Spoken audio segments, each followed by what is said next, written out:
जयराम महतो जी, समय का थोड़ा ख्याल रखिएगा जयराम जी। ठीक है सर। एक सेकंड।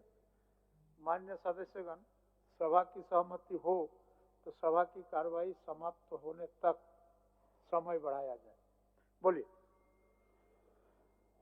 धन्यवाद अध्यक्ष महोदय।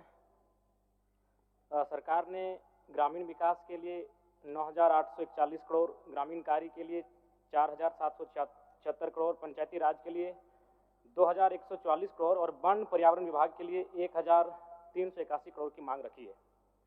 सरकार ने कल्याण और शिक्षा के बाद 11% राशि को ग्रामीण विकास, ग्रामीण कार्य और पंचायती राज्य के लिए प्रावधान किया है।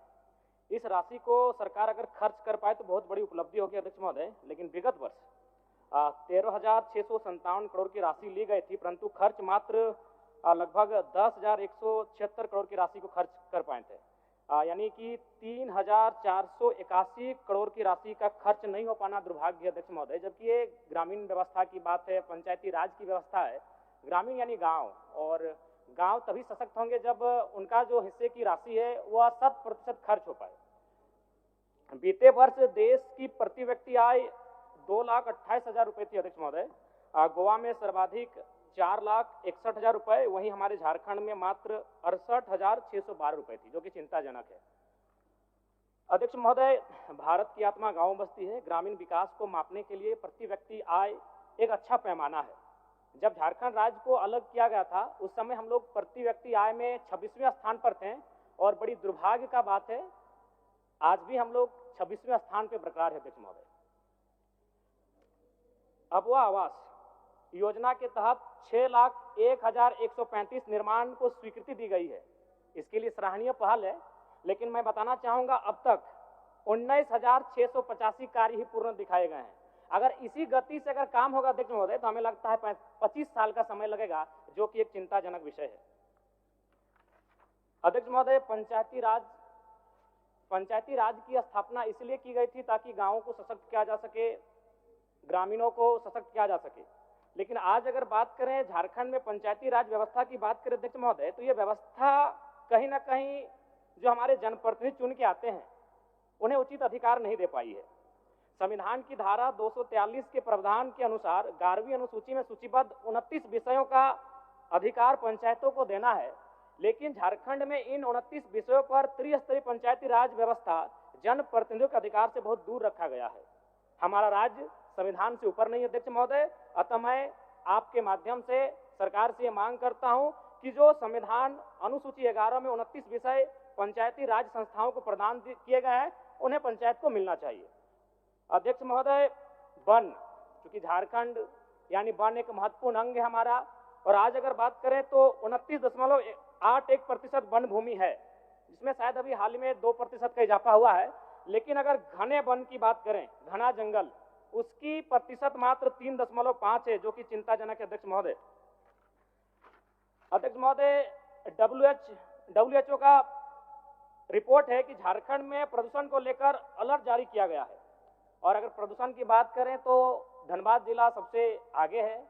मैं मंत्री महोदया विदुषी मंत्री हैं, मैं इनसे आग्रह करूंगा कि धनबाद, जो कि आपको अर्थव्यवस्था के झारखंड राज्य के दृष्टिकोण से बहुत ही महत्वपूर्ण जिला है, और वह जिला आज कहीं ना कहीं बहुत ही दुखद अवस्था में, इस विषय पर ध्यान दिया जाए अध्यक्ष महोदय। अध्यक्ष महोदय, अगर जलवायु परिवर्तन की बात कहें तो बड़ा चिंताजनक विषय है। ये कहानी जादू घोड़ा की है, यह हमें लगता है अब वह धीरे धीरे विश्व स्तरीय मामला बनने जा रहा है। इसलिए इस मामले को जरा गंभीरता पूर्वक लेने की आवश्यकता है। चूंकि हमारी बड़ी बहन मंत्री महोदया इस विभाग की मंत्री हैं, वो एक स्त्री हैं, शायद भली भांति पीड़ा को समझेंगी। एक सर्वे की रिपोर्ट कहती है कि जादूगोड़ा के लगभग 1 दर्जन गांवों का सर्वे किया गया है। वो सर्वे की रिपोर्ट कहती है कि 47% महिलाएं मां बनने की क्रिया की इच्छा जागृत नहीं कर पाती हैं। यानी मां बनने की जो क्रिया है उस इच्छा को जागृत नहीं कर पाती है। वो रिपोर्ट कहती है 47%। 30% जो महिलाएं हैं अध्यक्ष महोदय, उनमें गर्भपात हो जाता है। कारण क्या है ये सबको मालूम है, यूरेनियम का खनन और उसके रेडिएशन से जो प्रभाव पड़ता है, कहीं ना कहीं जादूगोड़ा के जो जीवन है उसे अस्त व्यस्त करके रखा गया अध्यक्ष महोदय। और अध्यक्ष महोदय, ये थोड़ा सा अब शर्म कीजिए या हंसिए या अपने दुर्भाग्य को कोसिए, एक बड़ा विचित्र विषय सामने आता है अध्यक्ष महोदय। जादूगोड़ा की यूरेनियम खानों से निकाला जाने वाला प्रारंभिक ईंधन, जिसे येलो केक भी कहा जाता है, परिशोधन के लिए हैदराबाद स्थित ईंधन प्रक्रिया केंद्र भेजा जाता है, जहां यूरेनियम की छड़ें बनने के बाद शेष रेडियो एक्टिव कचरे को पुनः 1500 किलोमीटर दूर लाकर जादूगोड़ा के गांव में बिखेर दिया जाता है। अध्यक्ष महोदय, ये तो वही हुआ ना कि आप रांची से जाकर धनबाद में केला खरीदें, केला को लाकर रांची में खाएं और फिर छिलका आप धनबाद को सौंप दिए। कारण क्या है? ये बहुत गंभीर विषय है। अगर इन विषयों पर हम लोग चर्चा नहीं करेंगे और उन विषयों का समाधान नहीं करेंगे अध्यक्ष महोदय, तो हमारे हिसाब से बहुत ही दुर्भाग्य का विषय अध्यक्ष महोदय। अतः मैं आपके माध्यम से सरकार को ये कहना चाहूंगा कि जादूगोड़ा का जो विषय है अत्यंत ज्वलंत विषय है, इसके निराकरण की दिशा में सदन को, सरकार को बढ़ने की आवश्यकता है। मनरेगा क्योंकि एक माननीय सदस्य, एक और मौका मिलेगा, और मौका 30 सेकंड मनरेगा बोल दिए, 30 सेकंड दे दीजिए ना। बोलिए। मनरेगा में अभी केंद्र सरकार के माध्यम से 245 रुपए मानव दिवस है और झारखंड सरकार उसमें 27 रुपए एक्स्ट्रा दे रही है, यानी 272। अगर 100 दिन के आंकड़े को ले लिया जाए तो 272 इंटू 100 यानी 27,000 के आसपास होता है। अगर उसे फिर हम लोग 12 महीने होते हैं, अगर 12 महीने से डिवाइड करेंगे तो 2000 से ज्यादा उसका महीने का इनकम होता है। इससे क्या होता है कि नरेगा का काम लोग करना नहीं चाहते हैं, तो जब नरेगा का काम करना नहीं चाहते हैं, यही करप्शन सृजन होता है।